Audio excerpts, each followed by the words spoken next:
The fourth decision, which I have in mind, is TMA Pi.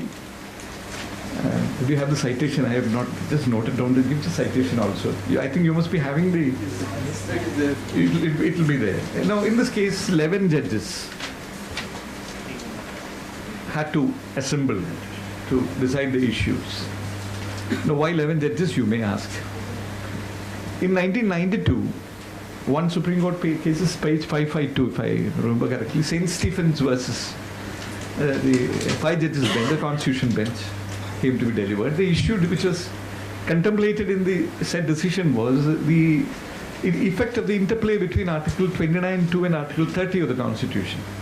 Article 30 gives a fundamental right to religious and linguistic minorities to establish and administer educational institutions of their choice. Article 29(2), on the other hand, says that if aid is given by the state, then you cannot discriminate on the basis of religion, etc., in the matter of granting admission. So this gave rise to a conundrum. On the one hand, you have a fundamental right to admit students, because one of the fundamental facets of the right to administer an institution is the right to decide how you will admit students, how many students you will admit, what is the criteria. It has all been accepted throughout, right from St. Xavier's. So the question arose, because you have Article 29(2) and you are getting aid, you cannot therefore admit as you like. In St. Stephen's, the Supreme Court went on to balance both aspects, and the court went on to lay down that yes, you have a fundamental right under Article 30, but you are receiving aid under Article 29(2). Therefore, we arrive at this conclusion. You can admit students belonging to your community, to which you belong, whichever community, to 50%. The other 50% must be made available for being admitted on the basis of inter se merit. Now, this came to be doubted, whether you can have this rigid formulation of percentage for admission for minority students and non-minority students. Equally, at some stage, St. Xavier's decision, which was rendered by 7 learned judges, came to be doubted. Consequently, about 11 or 12 questions were referred to the to the 11 judges bench. Some of the important questions have been left unanswered by the court. Some of the questions have been answered. Now, one of the questions which was answered is, how do you determine whether a particular community is a minority, be it religious or linguistic? You can take the population of that minority, who are the population in the whole of the nation, or you can take the population of the minority, who are the population of the total population in the state. So whether the state should be the unit or the whole country should be the unit was one of the questions which fell for decision. The majority, speaking through Chief Justice Kripal, took the view that the state will be the unit. He gives a good example. Take, for example, the state of Andhra Pradesh. Now, if you said that the Telugu-speaking people are, in the context of the total population of the country, a minority, you will have to come to the anomalous situation where you will be declaring the Andhrites in Andhra as a linguistic minority. And there are two aspects to it. The rights are always in the canvas of exercise of legislative power by a legislative body. Now, the legislative bodies are 2 in number in India. One is the central parliament, the other is the state legislature. The laws could be made by the state. When the laws are made by the state, it could be said that you have to look at the population of the particular community in the state, because it's only the state where you are concerned, and if you have a majority there, you do not have to worry. In fact, in the powerful dissenting judgment by Justice Rumapal, she takes the view that as far as state laws are concerned, yes, it will be the state. But as far as laws which are made by Parliament, you may be having only, you may be a minority, you may be a majority in the state, but you will be a minority as far as the population of the country is concerned. But the majority, however, took a different view. If you see paragraph number 75, 79, and 81, you will see the majority judgment which says that be it a law which is made by the state, be it a law made by Parliament, the state will be the unit. In other words, the population of the community in the state, who are the population, the rest of the population will determine whether you are a minority. This was one of the issues. The second issue which was decided was the regulation of the rights itself under Article 30, because as I said, the question fell for consideration as to whether St. Stephen's was correctly decided. There, the court went on to hold that you cannot have a rigid percentage, as was decided in St. Stephen's. Say, for instance, you have a primary school which is run by a minority. The court took the view that at that stage, greater leeway should be allowed to the minority community, be it linguistic or religious, so that you should have more of members of their community to be admitted.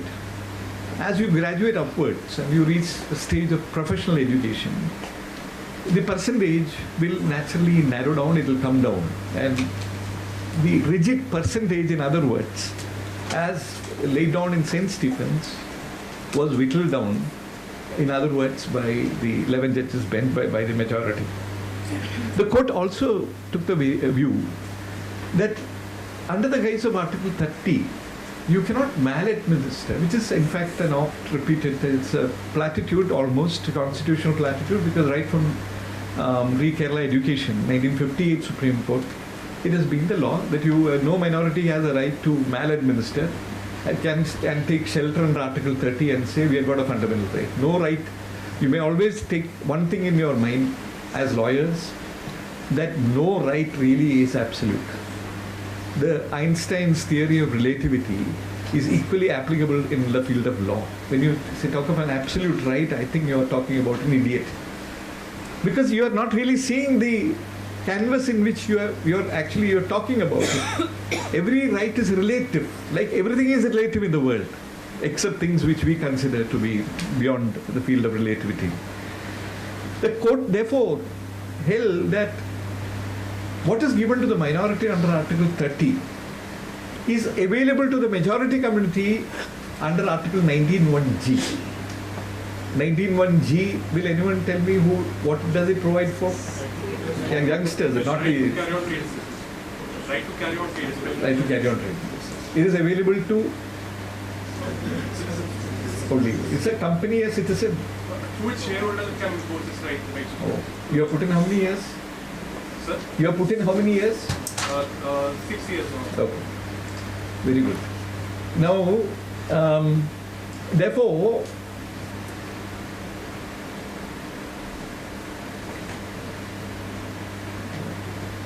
yeah, 19(1)(g) that gives a right, and court also said there cannot be reverse discrimination.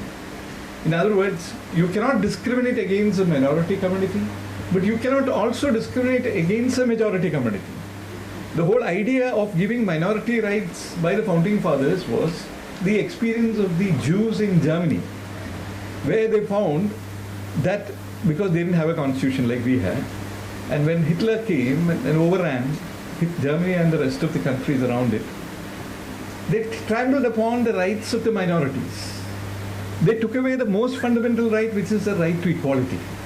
So the court, in other words, came to the conclusion that Article 30 is an instance of the right to equality. Therefore, when you have an overwhelming majority which is governing the country, there is always a danger that you will overrun the rights available to the minority. That is not to be, and that is protected under Article 30. But that is again not to say that the majority is not to have the same rights as is available to the minorities. And how do you have it? They have it under Article 19(1)(g), and they cannot have reverse discrimination, which is another thing. Third thing which is important is, what is the difference between an aided and unaided institution? because you have now mostly unaided institutions, professional institutions. The court said that the moment you receive aid, you come under the regime of Article 29(2). If you are not receiving any aid, you have virtual freedom to admit students of your choice. It is only, however, again subject to 2-3 limitations. One is you cannot have profiteering. You cannot also have a system of admission which is not transparent and fair.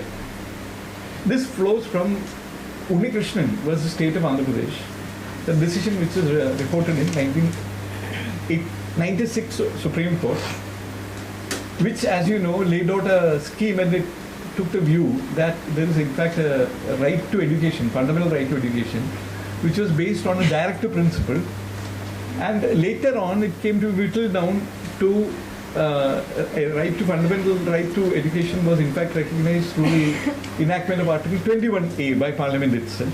But that is limited up to the age of 14, as you know.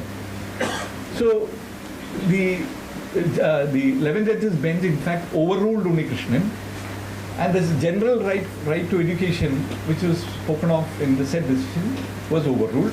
But the court said that you cannot have capitation fee, you cannot have profiteering, and you should have a system for the unaided institutions belonging even to the minority communities, or to the majority in fact, whichever it is, which is fair, which is transparent, and where you do not indulge in all kinds of corrupt practices like profiteering and so on.